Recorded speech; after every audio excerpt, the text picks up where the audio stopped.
In ancient Israel, a profound darkness had settled upon the land. A relentless drought and a gnawing famine gripped the people, a stark consequence of their spiritual wandering. King Ahab and his queen, Jezebel, had led the nation astray, turning hearts from the one true God to the false idol, Baal. The altars of Baal stood tall, and his prophets flourished, while the worship of the Lord was neglected. The very heavens seemed to reflect the spiritual barrenness, withholding rain and life from a people who had forgotten their covenant. Then, from the wilderness, emerged the prophet Elijah, a voice crying out in the spiritual desolation. He summoned all Israel, along with the hundreds of prophets of Baal and Asherah, to the summit of Mount Carmel. It was a moment of reckoning, a confrontation between truth and falsehood. Elijah stood before the multitude and declared with unwavering conviction, "How long will you waver between two opinions? If the Lord is God, follow him, but if Baal is God, follow him."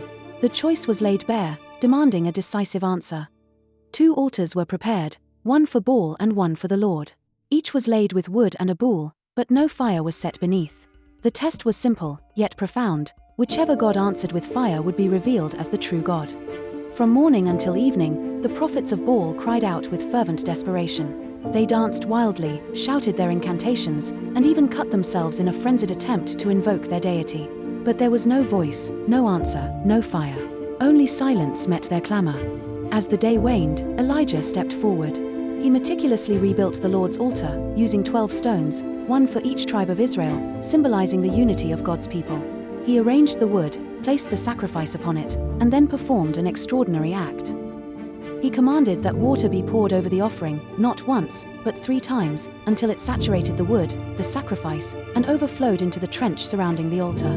This deliberate act made the impending miracle undeniably divine.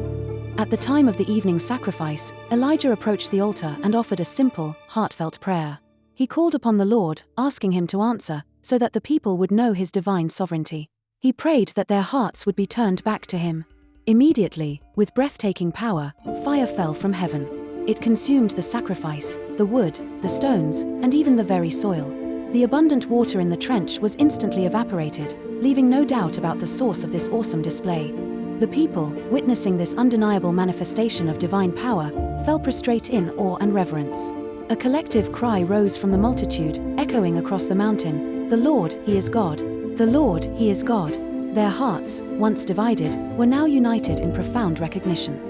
This sacred moment on Mount Carmel teaches us a timeless truth. When falsehood shouts its loudest, truth still prevails. God's power is not revealed in human noise and frenzy, but in His undeniable, quiet, and overwhelming presence.